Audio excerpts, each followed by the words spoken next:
Hello everyone and welcome to the Dice Commando YouTube channel. I'm Andrew with you here as always. This is the Commando Cast, a video cast about all things Star Wars Destiny.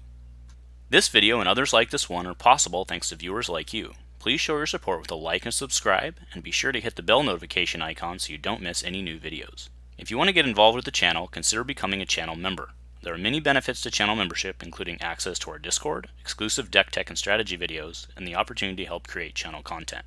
I want to sincerely thank all our channel members, as I truly couldn't do this without your support. You guys rock. Go Commando. So, wow. Hey everyone, welcome to the Commando Cast. I am Andrew here with you. So, less than an hour ago, we just got slammed with a whole bunch of news. So, we have a new RRG. We've been waiting on that forever. New RRG. We have a new standard Holocron, which, again, we've been waiting on forever. And then they dropped a bomb on us. We have a new set. So that's what I want to talk about today. Just go through some hot off the press type stuff, and let's just get right into this.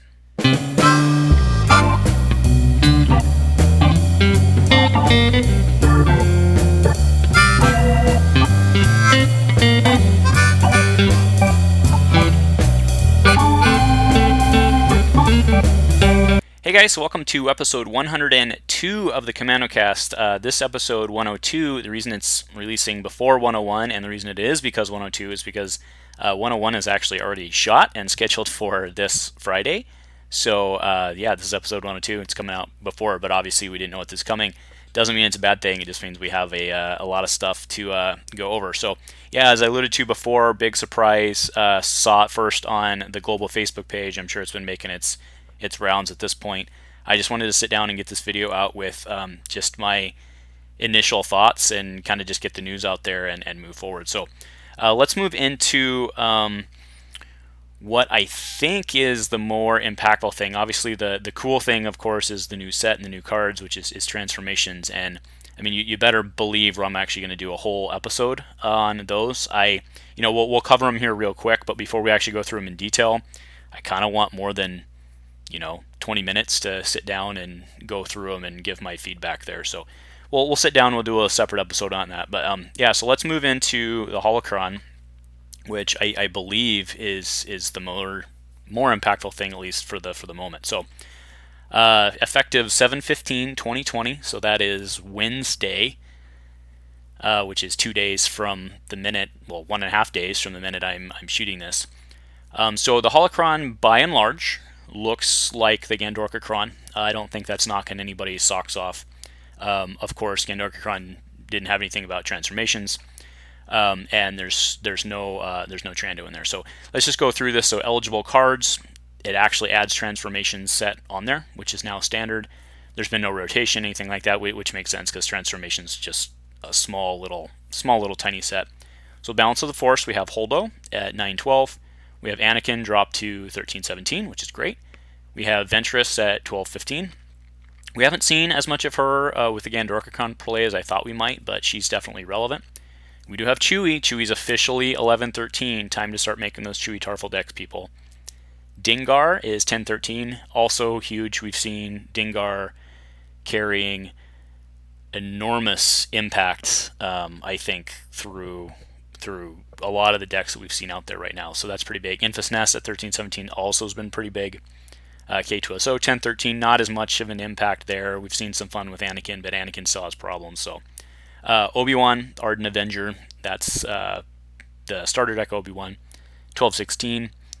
A lot of people were having fun with that. He's still not good. Sinjar, I still don't think I've seen Sinjar. I think somebody played it just once in a theme deck, but still Sinjar not really bringing much to the table there at 1215. And Zuckuss at 912.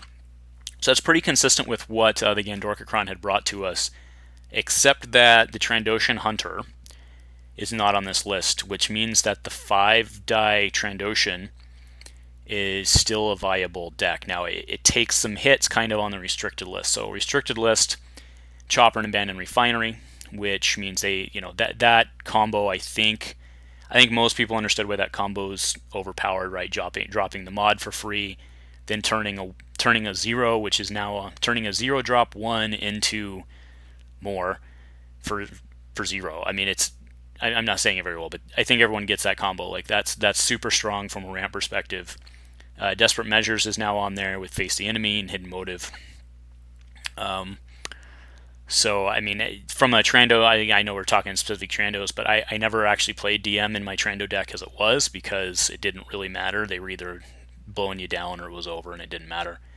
So, Trandos don't take a huge hit there being on there with Desperate Measures. However, the Trandoshan Hunter being on the list with Face the Enemy is real big. That was one of the huge advantages of that deck, was to just strip you removal and flip to 4 million damage and blow you away, right? So that hurts them a little. I don't know if it hurts them enough because you can still play a 5-die Trandoshan and it's still pretty good. And they can still probe and all that. I don't know. We'll see. Hidden Motive is on there. I guess that one surprised me. I kind of thought that was like a Gandork move. So that's kind of a bummer. It is a bummer to see it on there with Chopper. The Hidden Motive thing carries a lot of, I think, unintended impacts. Anyway, we don't need to go too into that. I mean, we've been living with it for a while now, but it does confirm that it's on there. So yeah, cool. So that's page 1, and then page 2, shown right now, Armored Reinforcement is on there, of course, which is just for red. And what's interesting here, and we'll see it when we get to the RRG, is it's listed here in standard as an errata that it can only play a red vehicle, but when you actually get to the RRG, it's listed as a card clarification. So that's odd that it would be an errata. I mean, because it seems like a clarification. There's fine, but yeah. Anyway, all right. So let's go into the RRG. So the rules reference guide is what that stands for. Looking at the top now, so it says version 2.4 changelog. It's kind of hard to see down there at the bottom, but it says add double-sided cards, 7, add parallel die and team up, 18, updated character errata, 23, and then updated clarifications on 29. So let's just page through it. So we're looking at right now are double-sided cards, which is what we've seen for transformations. I'm sure most of you have opened up and looked at this point because new cards are super cool to look at, right? So the print and play transformation introduces double-sided cards to the game. Each of these cards has 2 sides, side A and a side B, or C or D, indicated by the letter after its collector number. Each side A is either a character, plot, or battlefield, and its reverse side may be a different card type than side A. Right, so that's important. It doesn't have to be a character to character, etc. In this case, it's a lot of plots and other things, right? When building your team, you must use side A unless its reverse side has a point value. If its reverse side has a point value, you may use that side instead of A. Okay, that's kind of cool. And then, so the 2 that they're showing here, right, is Anakin and Darth Vader. Both of these guys, for example, do have point values, so you could start here with Darth Vader in play if you wanted to. But the idea here, of course, is that Anakin starts in play and you flip to Darth Vader. So when a card flips, it is not considered to have left play, and its reverse side is not considered to have entered play or to have been played. All cards and tokens on it remain, and its state, ready or exhausted, does not change. So it is, for all intents and purposes, the same card. I do like that clarification because, I mean, you don't have a lot of play effects on characters and stuff, but I guess in theory, from this mechanic standpoint, there could be implications to that in the future. So that's a good clarification. When a card in play with a parallel die flips, set aside each of its parallel dice, which makes, right, again, we have the Anakin Darth Vader here, right? So Anakin, when he's on the table, has his associated die, and when he flips to Darth Vader, you bring in the Darth Vader die, and the Anakin die go away, and the Darth Vader die aren't on the table until they flip. I mean, it just makes inherent sense, but it's a good rule to have in there. When a card in play flips, if the side it flips to has a parallel die, it gains a number of those dice paid. Yeah, so if it's an Elite A, it becomes an Elite B, and vice versa. A card with a unique title on its reverse side cannot be included on a team with another card that has that title. Okay, that's cool. That's actually cool, right? So if for some reason you could do Anakin and Darth Vader, you couldn't do double-sided Anakin. It doesn't actually work. I don't think you could have anything weird there, but either way, you can't do it, which makes sense, right? So example, player activates Elite Anakin 1A and uses ability to flip him. Both Anakin's parallel dice are set aside. Each upgrade, downgrade, shield token, and damage token remain on him, and he stays exhausted. Anakin is now Darth Vader, and since Anakin was Elite, 2 parallel Vader dice are placed on Darth Vader as matching dice. So, I mean, I think most of this is pretty intuitive. It's an interesting mechanic. So, yeah, we'll talk about more about that when we go into transformations. Or, yeah, transformations? Yes, it is, transformations. All right, parallel die. A card with a parallel die uses a die from another set as that card's matching die. Okay, fair enough, right? I mean, in the examples we saw, Anakin actually uses Anakin from Covert Missions, and Darth Vader actually uses OG Darth Vader dice from Awakenings. This one's pretty big, and kind of a spoiler alert for episode 101. We had been testing on the Dice Commando channel a mechanic somewhat similar, but this is more aggressive than the one we were testing. So check out episode 101 coming up soon for more details on that. But this one's official, so right. Team up. While building your team, team up decreases the point values of each card listed on the team up value. Example, team up 1. Each bounty hunter decreases the point values of each unique bounty hunter on your team by 1 during team building. I mean, wow, right? I mean, most of the time, given the cards that we've seen that have team up, it's only going to end up being a 2-point impact or something like that. But I mean, it's pretty good, right? It's not. I mean, it's not all that different than like what the Spectres do and all that. It just lets it. It's basically it's a way to retroactively make characters work together better, as opposed to like in the case of the Spectres, right? It had to be printed that Kanan got the minus value within a Spectre. The plot specifically had to say Spectres.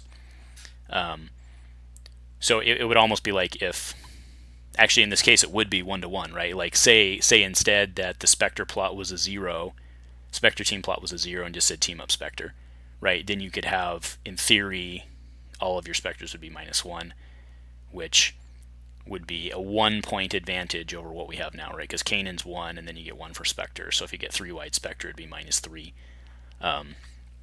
Yeah, so I mean, we'll see how this plays out. I think most of the time it's just going to end up being a 2-point reduction. I think you might have to get tricky in a couple places to get 3 points, because usually most of these things that are bringing team up are going to cost themselves. So it's, I don't know. We'll see. That's very. It could be very aggressive, but as long as it's controlled well through cards, I think that's okay. All right, going on to page 23. I was wrong. Sorry, it is listed as an errata here. I was wrong. It's not a clarification. So it is mentioned as an errata on page 23 that Armored Reinforcement is a red. So it's officially been errataed. It's not a clarification. So any reprints of that card down the line would need to say red. I mean, it should say what it should say anyway. But okay, yeah. So I think most of us are used to that one. This is preventing a lot of negative stuff we've seen. I mean, it's a little limiting. It kind of stinks that you can't play Luke with it anymore. To pull Luke's fighter, I mean, you can still pull Crate Speeder and all that, but yeah. So this one's good, and again, we all knew that. And then for page 29, just the clarifications there. Rule of 2: player can use this action even if they have non-character dice in their pool. Right? We had kind of already talked about that before, but the question behind that was because of the way Rule of 2 is worded. It says if you have exactly 1 character die in your pool. That means specifically it's only referring to comparing to other character dice. There was some confusion there, specifically from our friends in Europe, actually, which makes sense because they're not necessarily natural English speakers, and it's not clear to begin with anyway. So it makes sense. But anyway, point is you could have 10 dice in your pool, but as long as you only have 1 character die, you can resolve, right? So we knew that, but it's getting that locked in. And then transformations, there are some clarifications in here for 4 of those cards. Capture: the player who controls this downgrade may give themselves 1 resource to flip it. That's kind of weird. Battlefield begins the game on side A for Mortis. Obi-Wan Kenobi: if he's elite and defeated, Obi-Wan Kenobi's spirit will interplay with only 1 parallel die. And Send in the Troopers, 5A. This card has 3 different variations depending on its reverse side. At the beginning of the game, you choose which reverse side out of the 3 to use for that game. So this one's actually important, right? And again, I know we're kind of getting ahead going through stuff, and I apologize for the inherent lack of organization that I normally bring to these casts, but I'm just trying to get it out. And I mean, like I said, I've had less than an hour to digest all of this. So What's cool about this is, so the way the card works basically is you get to choose which trooper's underneath of it, and there's advantages to your opponent not knowing which trooper that is. So if you were to walk into a tournament and you had to use the same thing throughout the entire tournament, you'd be at a significant disadvantage once somebody scouted what you had. So it gives you the flexibility to change on the fly as you go through a tournament and go through various games. That's really the advantage there, is that your opponent, I mean, they're still going to be able to likely figure out what you're going to go, because there's some are better than others, and depending on what strategy they know, but at least it doesn't put you in a box that like you have to pull fives every time or whatever. So that's neat. Okay, so that is it from the RRG perspective. So right now, if I do this right anyway, we should be able to pull up the, am I doing it? It is. All right, great. So right now we're actually looking at the document as we go through it. This is just the PDF of the transformations. I keep on saying transitions. It's the transformation. So we have 1A, who is Anakin, 12, 15, with those die sides. That's pretty good at 10, 15. Now, only has 10 health, but after you activate this character, deal 1 damage to him and 2 to another character. Then if that character was just defeated, flip this character. So realistically, this guy's doing a lot of damage. I don't know. Like I said, I want to just kind of go through the cards and not give thoughts as much, because I'll sit down later and do a more deep dive on it, and after I have some time to think about it. But yeah, he's good. And then his flip side, his 1B, is Darth Vader, driven by anger. 1721, that's if you want to play him alone. You can sit down for 1721. If you want to flip into him, he still costs just the 1215 for the team build.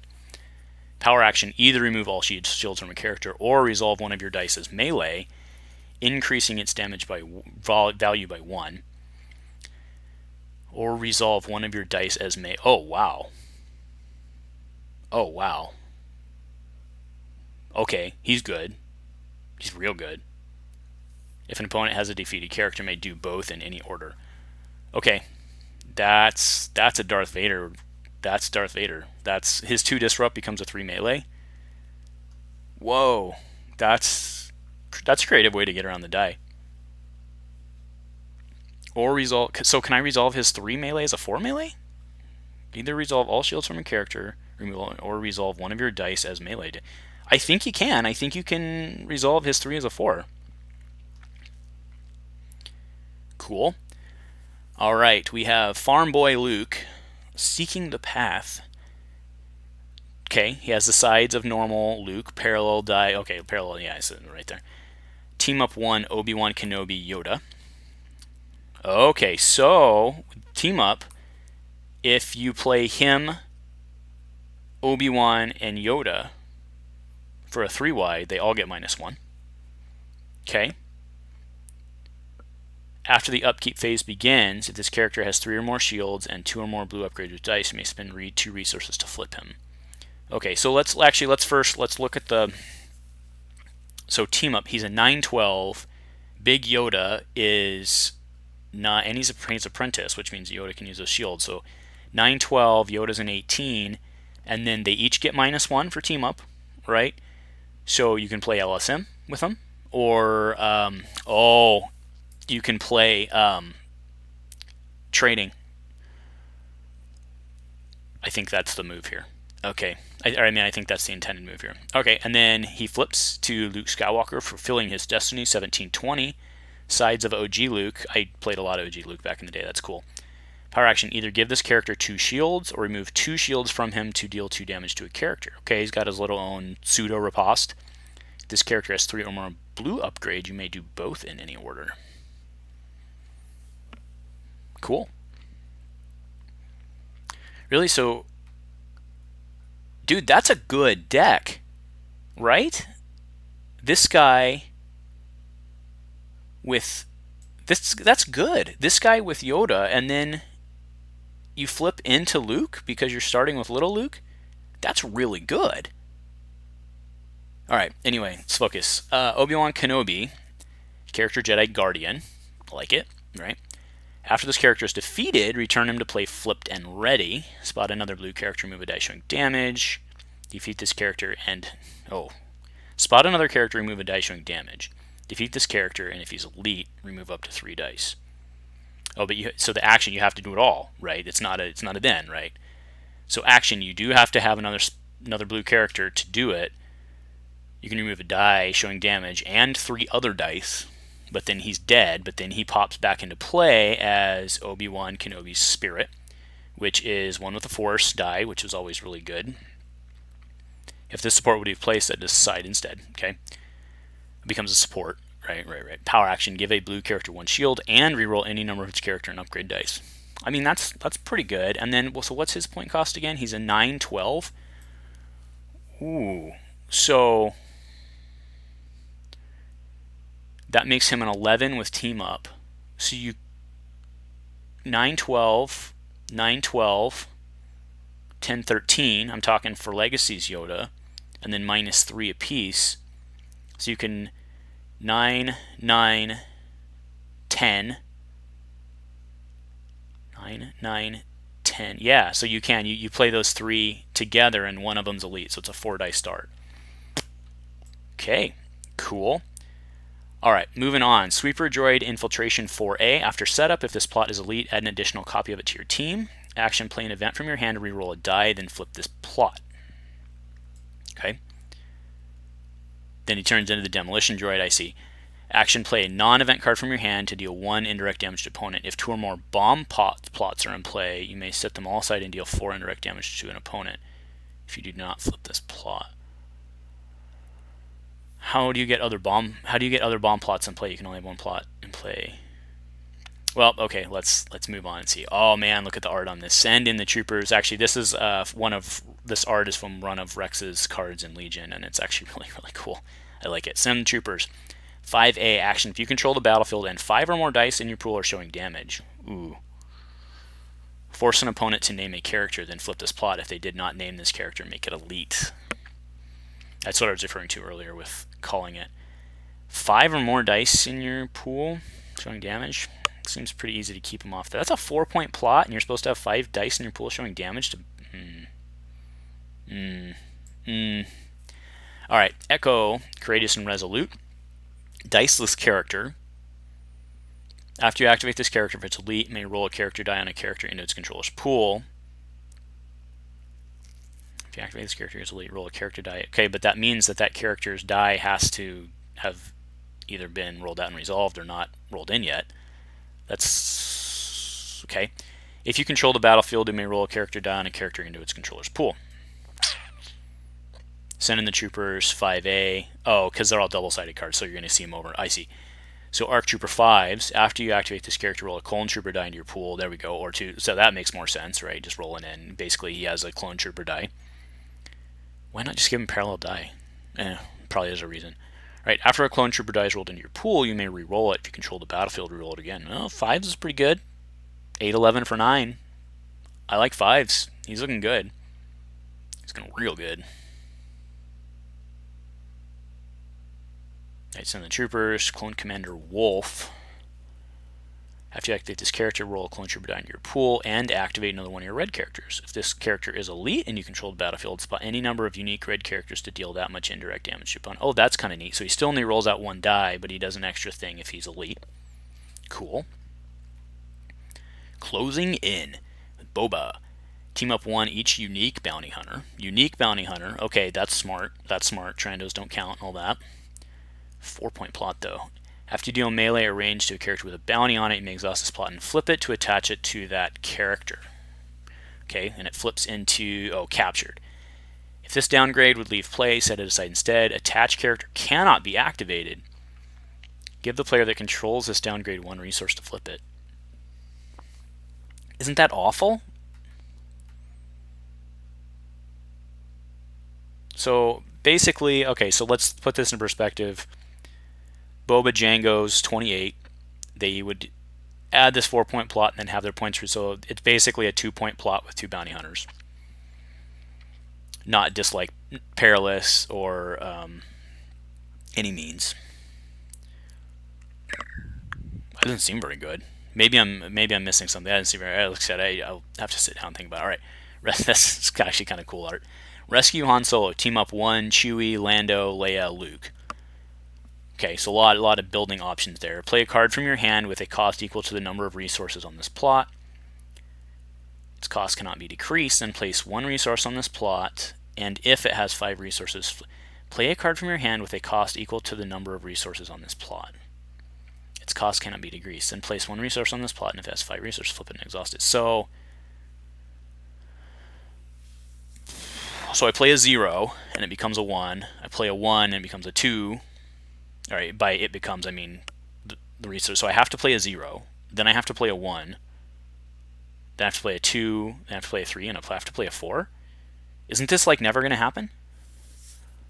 Am I missing something here? And then, okay, anyway, it turns into Han Solo. So you get a new character. So yeah, it has to be pretty impossible because you get a character out of it. So your 2 to 3 point plot. What's the difference of having the plot be elite? Oh, for 3 points you make it elite for an elite Han Solo. That's right, that's how the rule works. Okay, fair enough. So it's got the OG Hyundai. Has piloting. Ooh, has piloting. After you activate this character, remove 1 resource from him to gain a resource. Oh, that's cool, because the resource tokens stay there. So after the plot gets 5 resources on it, you flip him, he has 5 resources. So it's going to take you... Oh, but it's an action. So you could play a 0, then you could play a 1, then you could play... Oh, okay, so it won't... I see. Okay, it's clicking now. Because it's an action. So I could play a 0, a 1, 0 and a 1 in the first turn. Still a 2 and a 3, and then a 4. So you're probably not getting Han out best case scenario, even if you're playing around it. You're going to have to use Lando for the money. Okay, I mean, this is kind of... I like the theme here. I do. This is kind of neat. I don't know about this one, but... okay, choose your destiny. Infinite format only. Oh, really?